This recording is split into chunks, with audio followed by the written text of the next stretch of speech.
அறம் நாடு பார்வையாளர்களுக்கு வணக்கம். இன்று நம்முடன் இணைந்திருக்கும் சிறப்பு விருந்தினர் மூத்த பத்திரிகையாளர் தமிழா பாண்டியன் அவர்கள். வணக்கம். சில தினங்களுக்கு முன்பு துரை வைகோ அவர்கள் ஸ்டேஜில் நின்று பேசுறாரு சார். ரொம்ப கண் கலங்கி மதிமுகவை குறித்து ரொம்ப கவலைப்பட்டு பேசினார். எங்க அப்பாவுடைய சுயமரியாதையை காப்பாற்ற எங்க அப்பாவுக்கு தலைகுனிவு கொடுத்துடக்கூடாது அப்படின்றதுனாலதான் நான் கட்சிக்கு வந்தேன், அதை நோக்கிதான் நான் பயணிச்சுட்டு இருக்கேன் அப்படின்ற மாதிரிலாம் பேசினாரு. வைகோவனுடைய வரலாறை எடுத்து பார்க்கும்போது அவர் ரொம்ப கடுமையாக எதிர்த்து திமுகவிலிருந்து வெளியே வந்தது வாரிசு அரசியலை எதிர்த்து தான். இப்போ அவருடைய வாரிசே வந்திருக்கிறது முன்பே ஒரு பேசு பொருளானாலும் இப்போ மீண்டும் அது ஒரு பேசு பொருளா மாறி இருக்குது. வைகோவை பற்றி பல பேர் தேடி பார்க்கறத நம்மளால பார்க்க முடியுது. நீங்க வைகோவிற்காக தேர்தல்களில் பல தேர்தல்கள் வேலை பார்த்துருக்கீங்க. வைகோவோடு ரொம்ப நெருக்கமான தொடர்பு உங்களுக்கு இருக்குது. இப்போ நீங்க பல வைகோவை பற்றி பல சுவாரஸ்யமான தகவல்களை பேசுவதற்கு உண்மையாலே நீங்க தகுதி வாய்ந்த நபர். வைகோவை பற்றியும் நேற்றைய தினத்துல துரை வைகோ பேசின பேச்சினுடைய பின்னணி குறித்தும் விலாவரியாக. இல்லை, வைகோவை பொறுத்தவரை வைகோவுடைய அரசியல் ஆரம்பிக்கப்பட்ட இடம் திருநெல்வேலி மாவட்டம். திருநெல்வேலி குறிஞ்சான்குளத்தினுடைய பேரூராட்சி தலைவர். அவங்க அப்பா காங்கிரஸ்காரர். இவர் காங்கிரஸில் இருந்து திராவிட முன்னேற்ற கழகம், அவர் ஈர்க்கப்பட்டு திராவிட முன்னேற்ற கழகத்துக்கு வரார். அப்படி வந்த பொழுது வைகோவை விட மூத்த தலைவர் திமுக யாருன்னு கேட்டிங்கன்னா திருநெல்வேலி காணா கருப்புசாமி பாண்டியன், காணான்னு சொல்லுவாங்க, காவண்ணா.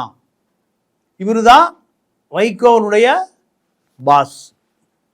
வைகோ குறிஞ்சாங்குளம் பேரூராட்சி தலைவராக இருக்கும்போது இவர் மீது ஒரு முறைகேடு குற்றச்சாட்டு. யார் மேலே? வைகோ மீது. அதை காப்பாற்றி வெளியே கொண்டு வந்தவர் கருப்புசாமி பாண்டியன் தான். இல்லைன்னா அன்னையோட கோபாலசாமியினுடைய வரலாறு முடிஞ்சு போயிருக்கு. குறிஞ்சாங்குளத்தில் பஞ்சாயத்து போர்டு தலைவர், அங்கே முறைகேடு. நம்ம அதை அவரை இப்போ வளர்ந்த பிறகு நம்ம ரொம்ப டீப்பாக அதை உள்ளே போய் பார்க்கக்கூடாது. இதுக்கு நடுவில் இவர் ஒரு துரை வைகோ அம்மாவை திருமணம் செய்வதற்கு முன்பு வைகோ கல்லூரி காலத்தில் ஒரு பெண்ணை காதலிக்கிறார்.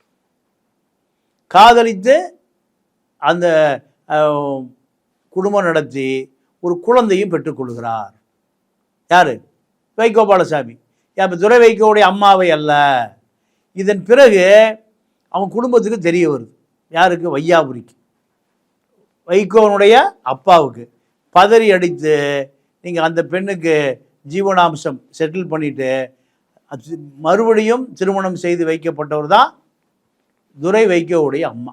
அரசியல்வாதிக்கு நர்ஷனலில் ரொம்ப போவாங்க. நீங்களே சொன்னால் அப்புறம் மாற்றிக்க வேண்டியதான். அப்போ ஏன்னா வைகோவுக்கு பின்னாடி இப்படி கரை படிந்த அத்தியாயங்களும் உண்டுன்னு சொல்ல வர.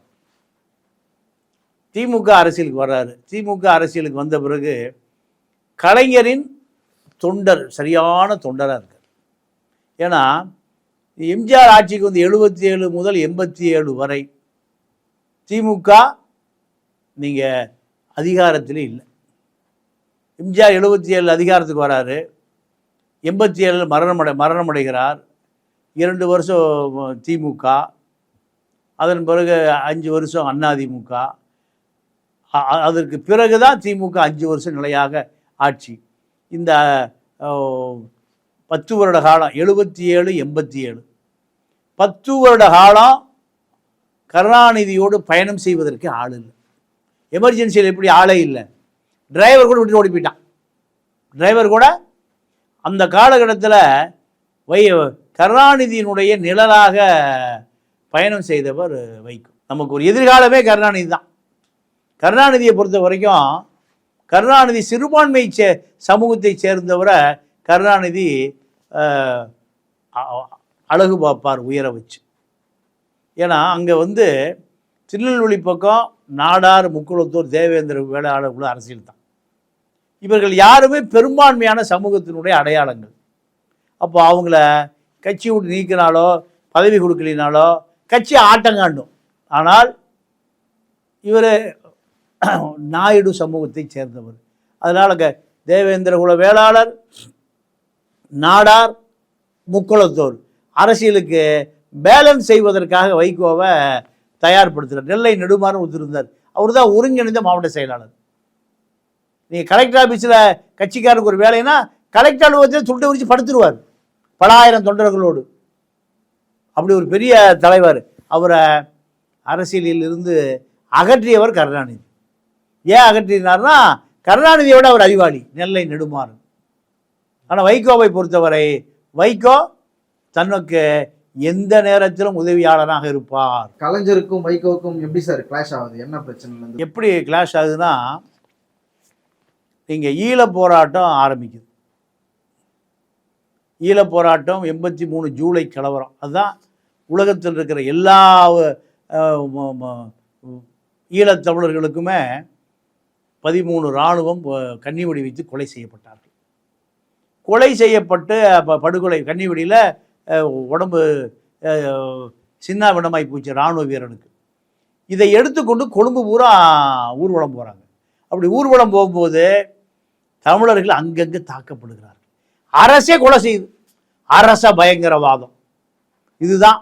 இதை கண்டித்து இந்தியாவிலும் அரசியல் பற்றி எரிய ஆரம்பித்தது. அப்படியே எரிய ஆரம்பித்த பொழுது கருணாநிதிக்கு உறுதுணையாக இருந்தவர் வைகோ பாலசாமி. எனக்கு சரியாக ஞாபகம் இருந்தால் 86 வாக்கில் நினைக்கிறேன். ரத்தம் கசியும் இதயத்தின் குரல்னு கலைவாணர் அரங்கில் ஒரு புத்தகம் வெளியிடுறார். அப்படி புத்தகம் வெளியிடும்போது கருணாநிதி உட்கார்ந்துருக்காரு. இவர் கீழே குத்த வச்சு உட்கார்ந்துக்கிட்டார். எங்க காலுக்கு கீழே. இப்போ நாடாளுமன்ற உறுப்பினர். இவர் நாடாளுமன்றத்தில் பேசிய பேச்சை புத்தகமாக வெளியிடுறார் கருணாநிதி தலைமையில். அப்போ கலைவாணர் அரங்கில் நான் பார்த்தேன். கருணாநிதி கீழே என்ன எங்கே உட்கார்ந்துருக்காரு? காலு கீழே தரையில் உட்கார்ந்துருந்தார் ஒரு நாடாளுமன்ற உறுப்பினர். அப்போது இதுதான் விசுவாசம். இதுதான் விசுவாசம். இந்த விசுவாசம் தான் திமுகவில் தகுதி. இந்த விசுவாசம் தான் திமுகவில் தகுதி. வேற அறிவாளிகளுக்கோ உழைப்பாளிகளுக்கோ சிந்தனையாளர்களுக்கோ இது போன்ற தகுதி இல்லை. நான் தெரிந்து கொண்டது. விடுதலை புலிகள் போராட்ட அரசியலில் வைகோவின் பங்கு. ஈழ போராட்டம் ஆரம்பித்த காலத்தில் புலிகளோடு நெருங்கிய தொடர்பு. புலிகளுக்கு திமுக உதவி செய்யலைன்னா கூட எம்ஜிஆர் தான் உதவி செஞ்சார். வைகோ தனிப்பட்ட முறையில் தொடர்பை ஏற்படுத்தி கொண்டார்.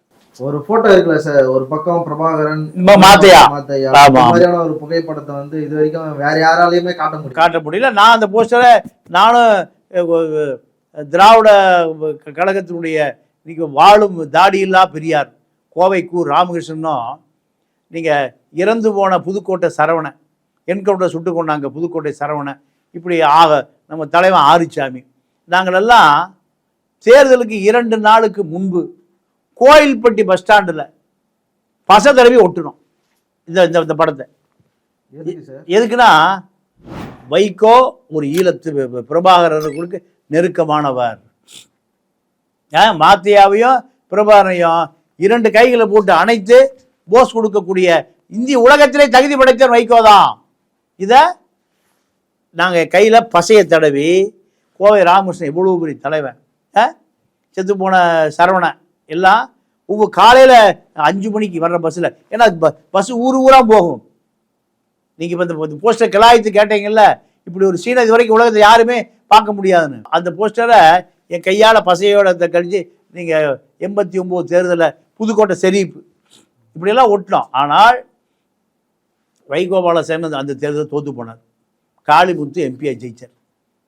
இதுதான் அந்த காலகட்டத்தில் நடந்தது. இல்லை புலிகளை பொறுத்த வரைக்கும் சட்டமன்றத்தில் நாடாளுமன்றத்தில் இந்திய தூதரக மட்டத்தில் பேசுவதற்கு வைகோவை அவர்கள் தேர்வு செய்தார். நாடாளுமன்றத்தில் புலிகள் எப்படி பாதிக்கப்படுகிறார்கள், சிங்கள அரசாங்கம் எப்படி தமிழர்களை காவு வாங்குவது, இதெல்லாம் ஆவணப்படுத்தி வைகோ மூலம் இந்திய நாடாளுமன்றத்தில் ராஜீவ்காந்தி பிரதமராக இருந்த பொழுது தொடர்ந்து அதை பதிவு செய்தே கொண்டே இருந்தார். ஒரு முறை ஈழ பிரச்சனை பேசி கொண்டிருக்கும் போது ராஜீவ்காந்தி கிளம்பி வெளியே போகிறார். மிஸ்டர் ராஜீவ்காந்தி, நாங்கள் ஈழத்தமிழர் நாங்கள் ரத்தம் சிந்தி கொண்டு இருக்கிறான், அதை பற்றி நான் இதயத்திலிருந்து ரத்தம் வெளிவருகிற செய்தியை நாடாளுமன்றத்தில் பதிவு செய்கிற இதை கேட்காம எங்கே போகிறீங்க? கேட்டுட்டு போங்க மிஸ்டர் ராஜீவ் காந்திங்கிறார். ராஜீவ் காந்தி திரும்பி வந்து சீட்டில் உட்கார்றாரு. இந்திய நாடாளுமன்றமே அமைதியாக இதை பார்த்து கொண்டு இருந்தது. அப்போ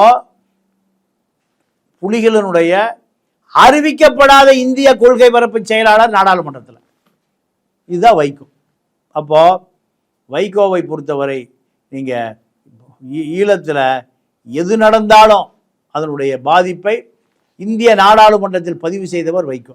வைகோ வீட்டுக்கு வராத புலிகளே கிடையாது, விருந்து சாப்பிடாத புலிகளே கிடையாது. அந்த காரணத்திற்காகத்தான் நீங்கள் வைகோபாலசாமி புடாவில் அடைபட்டு கிடந்தார்.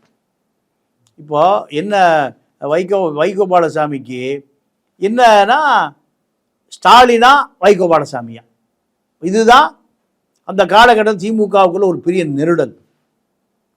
கருணாநிதிக்கு பின்னாடி யார் தலைவராவதற்கு தகுதி உள்ளவன்? கோபாலசாமியா ஸ்டாலினா? தொண்டன் இதை பற்றி பேச ஆரம்பிச்சிட்டான், விவாதிக்க ஆரம்பிச்சிட்டான். தமிழ்நாட்டின் புலி அதே போல் இராணுவ உடையெல்லாம் அணிஞ்சு இராணுவ பேண்டெல்லாம் போட்டு இலங்கையில் பயிற்சி இல்லை, அதாவது இவர் என்ன பயிற்சி சண்டைக்கு போகிறாரு, ஒரு ஃபோட்டோ செஷன்ஸ். அப்போது பார்க்குற தமிழக இளைஞர் என்ன பார்க்குறான்? பிரபாகரன் களத்தில் நிற்கிறான், களமாடுறான், எதிரியை சுட்டு கொள்றான். பிரபாகரன் தமிழ்நாட்டின் பிரபாகரன் தளபதி வைகோ. இவர் தாண்டா திமுக தலைமை தாங்கிறதுக்கு சரியான ஆள். திமுக ஒரு இராணுவ அமைப்பாக மாற்றுவதற்கு வைகோ தாண்ட தகுதி இருக்குது. இப்போ ஸ்டாலினுக்கு தகுதி இல்லைடா. இதுதான் அன்னைக்கு திமுக தொண்டனால் பேசப்பட்டது. இது கருணாநிதிக்கு முரசொலி மாறனுக்கும் கவனத்தில் போன பிறகு அவர்கள் உடனடியே முடிவு பண்ணுறாங்க, கட்சி கருணாநிதிக்கு பின்னாடி வைகோவிட்ட போயிடும், ஸ்டாலினிடம் வராது. ஏன்னா ஸ்டாலினா வைகோவானா தொண்டை வைகோத்தை எதுக்கும். ஏன்னா நீங்கள் ஒளிபெருக்கியை பிடிச்சி 3 மணி நேரம் ஈழ பிரச்சனையை நாடாளுமன்றத்திலும் சரி பொதுக்கூட்ட வேலையிலும் சரி பச்சை தண்ணி குடிக்காம பேசக்கூடியவர் வைகோபாலசாமி. ஆனால் ஸ்டாலினுக்கு எழுதி கொடுத்தாலே 3 தடவை மாற்றி பேசுவார். அப்போ இந்த தகுதி வாரிசு அரசியல், இந்த அரசியல் தான் வைகோவை திமுகவை விட்டு வெளியே அனுப்புது. என்ன சொல்லி சார் வெளியே வர என்ன இல்லை அது அதாவது ஆமாம் 93 என்னன்னா ஈழ போராட்டம் குளிர்ந்து விட்டு எரியுது. அப்போ டெல்லி அதிகார மையம் பிரபாகரன்ட்ட ஆயுதங்களை கீழே போட்டுட்டு நீங்கள் அரசியல் அமைப்புக்கு வாங்க, ஆயுதங்களை தூக்கி போட்டு ஜனநாயக பாதைக்கு திரும்புங்க, இந்த வேண்டுகோளை இந்திய அரசு சார்பாக இந்திய அரசாங்கத்தினுடைய தூதுவனாக இலங்கைக்கு போகிறார் பிரபானை பார்க்குறதுக்கு வைகோ. இந்திய அரசாங்கம் தான் அனுப்பிச்சி வைக்குது. போகிற பொழுது இது வெற்றி பெற்றால் நீங்கள் செய்தியாக்கு, வெற்றி ஆகலைன்னா பிரபாகரன் ஒத்துக்கலைன்னா சைலண்ட் ஆயிரு. இதுதான் கருணாநிதி டெல்லி இரண்டும் கொடுத்தனுப்பிய சமிக்கை. இவர் என்ன பண்ணுறாரு, பிரபானை போய் சந்திக்கிறாரு, பழைய நட்பில் சந்திச்சு சொல்கிறார், டெல்லி சொல்லுது துப்பாக்கி கீழே போட்டுருங்க, ஜனநாயக பாதைக்கு திரும்புங்க, தேர்தல் வைங்க, நீங்கள் முதலமைச்சராகிருங்க, இதெல்லாம் போய் சொல்கிறாரு. அப்போ பிரபாகரன் சொல்கிறாரு, இதுக்காக நான் இவ்வளோ பேரை நான் இழக்கலை, என்னுடைய தோழர்கள் நான் பல ஆயிரம் பேரை இழந்திருக்கேன் யுத்தத்தில். இந்த யுத்தம் ஜனநாயக பாதையில் திரும்பி நான் முதலமைச்சர் ஆவதற்கு அல்ல, இது எனக்கு தனி நாடு வேணும், இறையாண்மை உள்ள தமிழர்களுக்கு ஒரு அதிகாரம் வேணும். இந்த பிரபாகரன் போராடாமல் விட்டுவிட்டால் எந்த காலத்திலையும் யாரும் போராட வரமாட்டாங்க. அதனால் நாங்கள் துப்பாக்கியை மௌனிப்பதாக இல்லை, போய் சொல்லுங்க டெல்லிக்கு. இந்த தகவலை சொல்லி அனுப்புகிறாங்க. சொல்லி அனுப்பிய போட்டில் போட்டில் வாராரு. டெல்லிக்கு இந்த தகவலை சொல்லுகிறார். சொன்ன பிறகு பத்திரிகையாளர் சந்தித்து வெளி உலகத்துக்கு சொல்கிறார். கருணாநிதிக்கும் டெல்லிக்கும் என்ன நெருக்கடி, வெளியில் சொல்லக்கூடாது. இப்படி ஒரு முயற்சி தோல்வி அடைந்ததுங்கிற செய்தி மக்கள்கிட்ட போகக்கூடாது. இந்த செய்தியை சொன்ன பிறகு கடல் கடந்து போய் இராணுவ முகாமை கடந்து புலிகள் பத்திரமா கூட்டிகிட்டு போய் பிரபானை சந்திக்க வைத்து அரசியல் தீர்வுக்காக ஒரு முயற்சி செய்தான் வைகோ. இது வரலாற்றில் பதிவு செய்யப்பட்டு விட்டது. இதுக்கு பிறகு நீங்கள் இந்த பயணமே ஒரு மிக உயிரை பணயம் வைத்த பயணம், ரகசிய பயணம். இந்த பயணம் செய்யக்கூடிய ஒரே தகுதி படைத்தவன் வைகோபாலசாமி தான். திமுக இளைஞர்கள் மட்டும் இல்லை, எல்லா இளைஞருக்கும் வைகோவுடைய இமேஜ் உயருது. அப்போது ஆட்டோமேட்டிக்காக அந்த கட்சி எங்கே போயிடும்? வைகோட்ட போயிடும். கருணாநிதி முரசொலி மாறும் சதி திட்டம். என்ன சதி திட்டம்னா, புலிகளோடு சேர்ந்து என்னை கொலை செய்துவிட்டு இந்த கட்சியை கைப்பற்ற நினைக்கிறான் வைகோ. கொளுத்தி போட்டார் யாரு? கருணாநிதி. இப்போ வைகோ இமேஜ் மிக வேகமாக உயர்கிற பொழுது கருணாநிதியே சொல்றாரு, புலிகளோடு சேர்ந்து என்னை கொலை பண்ணுறதுக்கு முயற்சி, என் கட்சியை அபகரிக்க முயற்சி பண்ணுறாங்கிறாரு. என்ன ஆகுது? மேலே போன அவருடைய செல்வாக்கு சரியுது. சரிந்த பிறகு நான் அப்படிலாம் செய்வேனா, நீ என்னை பார்க்காத, நீ என்னைய பார்க்காத, நீ துரோகி, என்னை கொலை செய்யறதுக்கு முயற்சி பண்ணிட்ட, துரோகிங்கிறாரு. இதுதான் மதிமுக என்ற கட்சி உருவாவதற்கு அடித்தளமிட்ட நிகழ்வு. திமுக கூட்டணியோடு சேர்ந்து பயணிக்க ஆரம்பித்தனுடைய விளைவு, மதிமுகவை உருவாக்கிய திமுக தொண்டை மறுபடியும் திமுகவுக்கு போயிடலாம். வைகோ தனித்து விடப்பட்டார். என்ன காரணம்னா, திமுகவை எதிர்த்து இன்னைக்கு வரைக்கும் அரசியல் பண்ணியிருந்தா இவர் தான் முதலமைச்சர் வேட்பாளர். ஜெயலலிதா ஒரு நடைபயணத்தில் வைகோ சந்திக்குது. வைகோ கன்னியாகுமரியிலேருந்து வர்றாரு நடைபயணம். வந்து ஜெயலலிதா வழியில் அந்த அம்மா பார்த்து மரியாதை நிமித்து பேசுது. அப்போ சொல்கிறாரு, அப்போ அந்த அம்மா சொல்லுது, நீங்கள் எதிர்க்கட்சி தலைவர், நான் ஆளுங்கட்சி.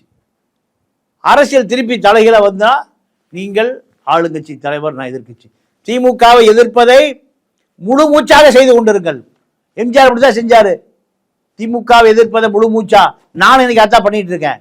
அதுதான் என்னை முதலமைச்சர் நாற்காலிக்கு அழைத்து வந்தது. அதே போல் செய்யுங்க. திமுக அப்படியே கூட்டு வந்துடும். திமுக யார் சொல்கிறா? ஜெயலலிதா சொல்கிறாங்க. ஆனால் இவர் என்ன பண்ணுறாரு? தன்னுடைய தொண்டர்களை திமுகவோடு கூட்டணி வைத்தார். கரைஞ்சு போச்சு. கலைஞரோடு கொள்கை அளவில் ரொம்ப உறுதியாக இருந்தாலும் ஜெயலலிதாவிற்கும் வைகோவிற்குமான தொடர்பு எப்படிப்பட்டது சார்? நட்பாக தான் இருந்தாங்களா? ஏன்னா மக்கள் நல கூட்டணி ஜெயலலிதா கொடுத்த அசைன்மெண்ட் தான், அதை வைகோ எடுத்து நடத்தினார் என்ற குற்றச்சாட்டுலாம் இருக்கு. உண்மைதான். அதாவது ஜெயலலிதாவை பொறுத்தவரை கருணாநிதிய அரசியல் அடித்தளத்தை நீங்கள் அடித்து நொறுக்கணும். அதுக்கு வைகோ பயன்படுவார். அதுக்கு வைகோ, ஏன்னா கருணாநிதியுடைய பிரதான எதிரி வைகோ. கருணாநிதியால் பழிவாங்கப்பட்டவர் வைகோ. அப்போ எதிரியின் எதிரி நண்பன். வைகோவை ஜெயலலிதா ஒரு சகோதரனாக அந்த அம்மா பார்த்தாங்க. ஏன்னா திமுகவை எம்ஜிஆர் எதிர்த்தாரு, ஜெயலலிதா எதிர்த்து வைகோவை இருக்கிறார். ஒருபடி போய் வைகோவை கொலைப்பள்ளியோடு வெளியே அனுப்புறாரு. எம்ஜிஆர் இப்படி கொலைப்பள்ளியெல்லாம் சொல்லி அனுப்பலை. ஜெயலலிதாவை தன்னை கொலை செய்கிற முயற்சி பண்ண என்னைக்கு முயற்சி இல்லை. ஆனால் வைகோவை என்ன உப்பிட்டவரை உள்ளவரை நினை, என்ன நான் இவ்வளோ பெரிய ஆளாக்குனேன், இவ்வளோ பெரிய நாடாளுமன்ற உறுப்பினர், என்னை புலிகளோடு சேர்ந்து கொலை செய்ய முயற்சிக்கிறான். இதுதான் அவருக்கு தீராத கரைபடிந்த ஒரு வரலாறு. திருச்சியில் என்னென்னா, ஒரு கூட்டத்தில் கண்ணீர் விட்டு அழுகிறார்.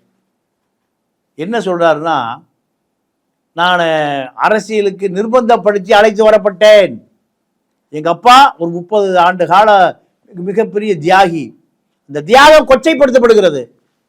அதனால் அந்த தியாகத்தை, எங்கள் அப்பாவுடைய தியாகத்தை நான் கௌரவிக்க வேண்டும், அதை நான் சிறப்பிக்க வேண்டும், அதுக்கு ஒரு மரியாதை கொடுக்க வேண்டும்.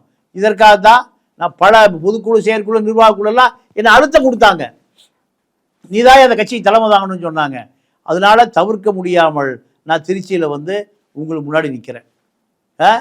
நான் ஒரு சுயமரியாதைக்காரன். அண்ணாவோட சுயமரியாதை எங்கள் அப்பா கற்றுக்கிட்டாரு, அவரோட நான் சுயமரியாதை கற்றுக்கொண்டேன். அவர் மீது கரை படிந்த கரையை நான் என் வாழ்நாள் முழுக்க போராடி அந்த கரையை நான் அகற்றுவேன். இதெல்லாம் சொல்கிறார். இப்போ அங்கே என்னென்னா, திருச்சி அரசியலுக்குள்ள வந்துடுவோம். திருச்சியில் ஒரு முக்கோண அரசியல். நேரு மகன் அவர் இப்போ திருச்சி பெரம்பலூர் நிற்கிறாரு. திருச்சி சிவான்னு ஒருத்தர் அங்கேயே இருக்கார். திருச்சி சிவா. அடுத்து நீங்கள் அன்பில் தர்மலிங்கம், அவர் மக அன்பில் பொய்யாமொழி, அவர் பேரன் மகேஷ் பொய்யாமொழி இப்போ அமைச்சர். அவங்க ஒரு திருச்சி அரசியல் மையம். நேரு ஒரு மையம், திருச்சியில் சிவானே ஒரு மையம், 4வது மையம் வைகோ, துரை வைகோ. இப்போ இவர் வெற்றி பெற்று டெல்லிக்கு போனார்னா இப்போ இவர் திருச்சி துரை வைகோவா மாறிடுவார். நேரு இப்போ நேரு நீங்கள் ரொம்ப சீரியஸாகவே இருக்கார் 3 நாளாக. ஸோ கூட்டத்தை சொல்கிறாரு, என்னைய உங்கள் மகனை போல என்னை நினைத்து கொண்டு என்னை எப்படியா வெற்றி பெற வைங்கிறாரு. அப்பவும் சீரியஸாக இருக்கார். யார்? நேரு. அவருக்கு என்ன கவலைனா, இந்த 3 சமாளிக்கிறதே பெரும் பிரச்சனையாக இருக்குது. திருச்சி சிவா வீட்டில் போய் அவன் கள்ள விட்டு அடிக்கிறான், அவன் ஆள் இவர் விட்டு கள்ள விட்டு அடிக்கிறான். பொய்யாமொழிக்கும் நேரு குரூப்புக்கு சண்டை. இதுக்கு நடுவில் யார்? துரை வைகோ. அவர் நாடாளுமன்ற உறுப்பினர். இப்போ இது வந்து திமுக தலைவர் ஸ்டாலின் அவர்களுடைய ஒரு யுக்தின்னு கூட எடுத்துக்கலாம்ல சார்? இப்போ இந்த யாருடைய ஆதரவாளருக்கு கொடுத்தாலும் பிரச்சனை வரும், அதனால வேறு ஒரு கூட்டணி கட்சி கொடுத்தது ஒரு நல்ல முடிவு தானே, அப்படி எடுத்துக்கலாம்ல? இல்லை, அது ஒரு நல்ல அருமையான கேள்வி. ஆனால் நீங்கள் புதுசாக 4வது ஒரு கோஷ்டி உருவாகுமே. நேரு கோஷ்டிக்கும் திருச்சி கொடுக்கல, திருச்சி சிவாவுக்கும் கொடுக்கல, மகேஷ் பொய்யாமொழி ஒரு வேட்பாளர் அவருக்கும் கொடுக்கல. நீ 4வது யாரை கொடுக்குறீங்க? துரை வைகோவை. துரை வைகோ அங்கே எம்பி ஆனார்னா அவருக்கு ஒரு ஆதரவாளர் கூட்டம் வருமா இல்லையா? அந்த ஆதரவாளர் கூட்டம் வந்தால் அது யாருக்கு டிஸ்டர்பாக இருக்கும்? நேருவுக்கு டிஸ்டர்பு. திருச்சி சிவா அவர் பேரை. இப்போ திருச்சி துரை வைகோவா புதுசாக ஒருத்தர் வந்துட்டார். மகேஷ் பொய்யாமொழி.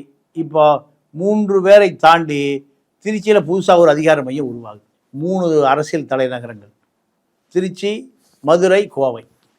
கோவை கொங்கு பெல்ட்டு, திருச்சி மத்திய பெல்ட்டு தஞ்சாவூர் வரைக்கும், மதுரை கீழே முக்குளத்தூர் பெல்ட். இப்படி அரசியல் 3 தலைநகரம். 3 தலைநகரங்கள்லேருந்து தான் மற்ற மாவட்டங்களுக்கு அரசியல் நகர்வு, அரசியல் அதிகார நகர்வு. இந்த 3 தான் கோவை, திருச்சி, மதுரை. இந்த 3 அரசியல் தலைநகரங்கள் தான் முக்கியத்துவம் வாய்ந்த அரசியல் நிகழ்வுகள். மாநாடு நடத்த இங்கே தான் நடக்கும், ஊர்வலம் போனால் இங்கே தான் நடக்கும். எடப்பாடி மதுரையில் கூட்டம், திருச்சியில் சிறுத்தை கூட்டம், கோயம்புத்தூரில் கூட்டம். இப்படி பெரியார் கடைசி வரைக்கும் இருந்தது திருச்சி. இப்படி திருச்சிக்கு மிகப்பெரிய வரலாற்று புகழ் இருக்குது. காவிரி ஆற்று பாசனம், அதோட இன்றைக்கி திருச்சி ஸ்ரீரங்கம். இப்படி அப்போது துரை வைகோவை அங்கு வேட்பாளராக போட்டதை திமுககாரன் சகிச்சுக்கல. ஆனால் ஸ்டாலினுடைய முடிவுக்கு வைகோவால் நீங்கள் தட்ட முடியவில்லை. ஸ்டாலின், வைகோ, நேரு. ஸ்டாலின் சொல்லியிருக்காரு, எப்படியாவது ஜெயிச்சு கூட்டிட்டு வா. நேரு ஸ்டாலின் சொன்னால் நேரு தட்ட மாட்டார். இதுதான். ஆனால் இறுக்கமாக இருக்கிறார் 3 நாளாக. நான் உங்கள் மகனை போல நேருவை போல நினச்சிட்டு என்னை எப்படியே ஜெயிக்க வைங்கன்னு சொல்கிறேன். பேசவே மாட்டேங்கிறாரு. சக்தியும் சிவனும் நீங்கள் தான், நேரு தான். திமுகனா நேரு தான், திருச்சினா நேரு தான், நேருனா திமுக, எல்லாம் சொல்கிறார்.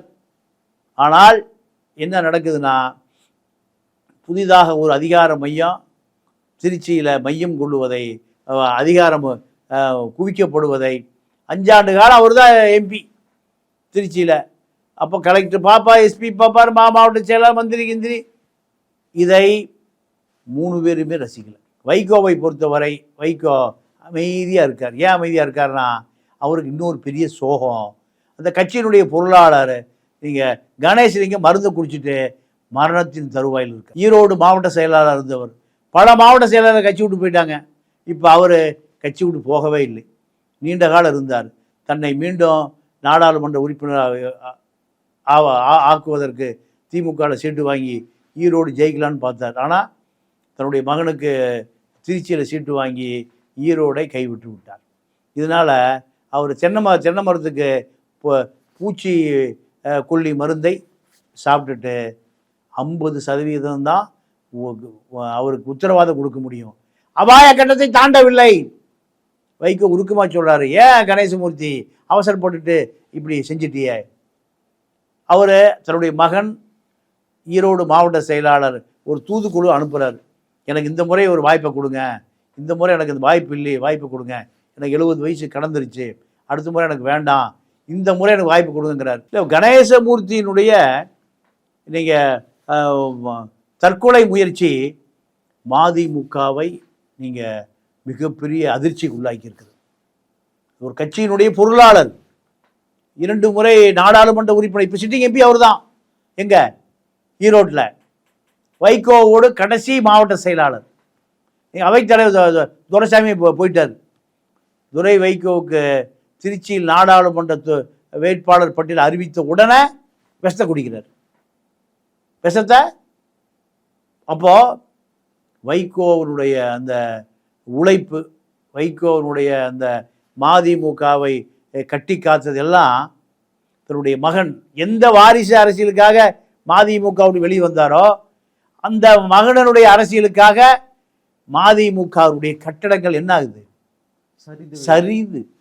நீங்க ஒரு சிட்டிங் எம்பி மருந்து குடிக்கிறாருன்னா எவ்வளவு பெரிய விஷயங்க. மருத்துவமனை சொல்லுது, கேரண்டி சொல்ல முடியாது. 50% தான் கேரண்டி சொல்ல முடியும். 50% அவருடைய உடல் உறுப்புகள் செயலிழந்து விட்டது. இவர்களுடைய அரசியல், மதிமுகவுடைய அரசியல், அப்பாவுடைய அரசியலை நீங்கள் இந்திய தலைவர்கள் எல்லாம் அறிமுகப்படுத்தி வைப்பார். இதுதான் மதிமுகவை தூக்கி நிறுத்தும், இளைஞர்களை ஈர்க்கும்னு வைகோ நம்புறார். இதற்காகத்தான் திருச்சியில் களமிறக்கப்பட்டிருக்கிறார். நேரு வேண்டா வெறுப்பாக, திருச்சி சிவா வேண்டா வெறுப்பாக, அன்பில் மகேஷ் பொய்யாமொழி இவர்களெல்லாம் வேண்டா வெறுப்பாக வெற்றி பெற்று ஸ்டாலினுடைய அழுத்தத்துக்காக கொண்டு வந்து நீங்கள் வெற்றிக்கனியை ஸ்டாலினுடைய கையில் சமர்ப்பிப்பார்கள் என்று தான் மதிமுக நம்புகிறது. கண்டிப்பாக அது நடக்கும். ஆனால் மதிமுக விலை மதிப்பற்ற பல தலைவர்களெல்லாம் மதிமுகவை விட்டு வெளியேறி கொண்டே இருக்கிறார்கள். இவர்கள் வெளியேறுகிறார்கள், இவர்கள் பதவிக்கு வருகிறார்கள். இதுதான் மதிமுகவா என்கின்ற கேள்வி தொண்டனிடம் நீண்ட காலமாக எழுப்பி கொண்டே இருக்கிறார்கள். தேர்தல் முடிந்த பிறகுதான் இதுக்கு ஒரு முடிவு தெரியும். இது ஒரு விடியல் தரும். பொறுத்திருந்து பார்ப்போம்.